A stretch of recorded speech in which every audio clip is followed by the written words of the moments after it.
एरिशम।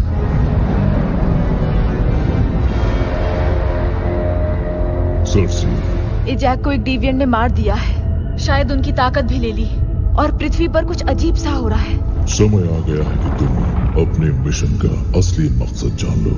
तो ये इमरजेंस का ही एक असर है। कैसा इमरजेंस?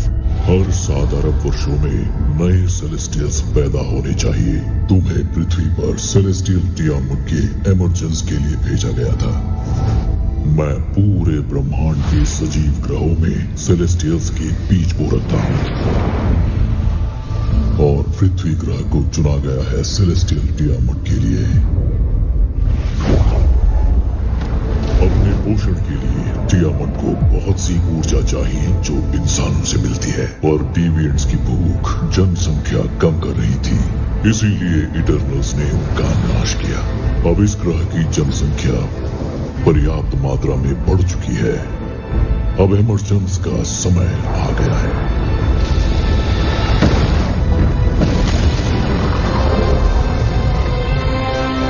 पर पृथ्वी का सर्वनाश हो जाएगा। रचना और विनाश का चक्र चलता रहता है।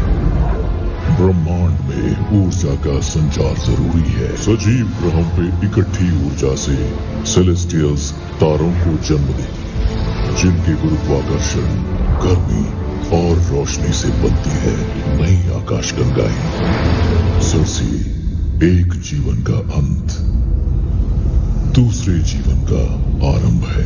हमारे बिना ब्रह्मांड अंधेरों में लुप्त हो जाएगा। जीवन मिट जाएगा। एजैक को सच पता था। अरबों सालों से उसने कई सेलेस्टियल्स के पैदा होने में मदद की है। मेरा घर तो ओलंपिया है। ओलंपिया है ही नहीं, यही तुम्हारा घर है सर्सी। ब्रह्म निर्माणशाला।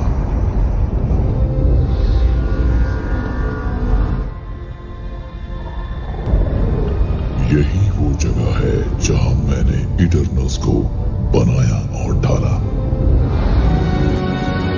सब मरते हैं सिवाय हमारे, क्योंकि हम कभी जिंदा ही नहीं थे। पर मुझे ये सब याद क्यों नहीं? क्योंकि हर इमरजेंस के बाद तुम्हारी यादों को मिटा दिया जाता है। वो यादें यहाँ रखी हैं। मैंने डिविएंट्स को उसी मकसद से बनाया सर्सी, जिस मकसद से तुम्हें पोषक ग्रहों पे पर पक्षी होते हैं। मैंने डिविएंट्स को भेज के उनका खात्मा करवाया ताकि जीवन वहां पनप सके। पर उनकी बनावट में एक भूल हो गई। वो विकसित होने लगे। वो मेरे काबू में नहीं रहे। फिर मैंने ऐसे जीव बनाए जो विकसित नहीं हो सकते, यानी तुम इटर्नल्स। सर्सी, एजैक ने अपनी जगह तुम्हें चुना है। निराश मत करना मुझे।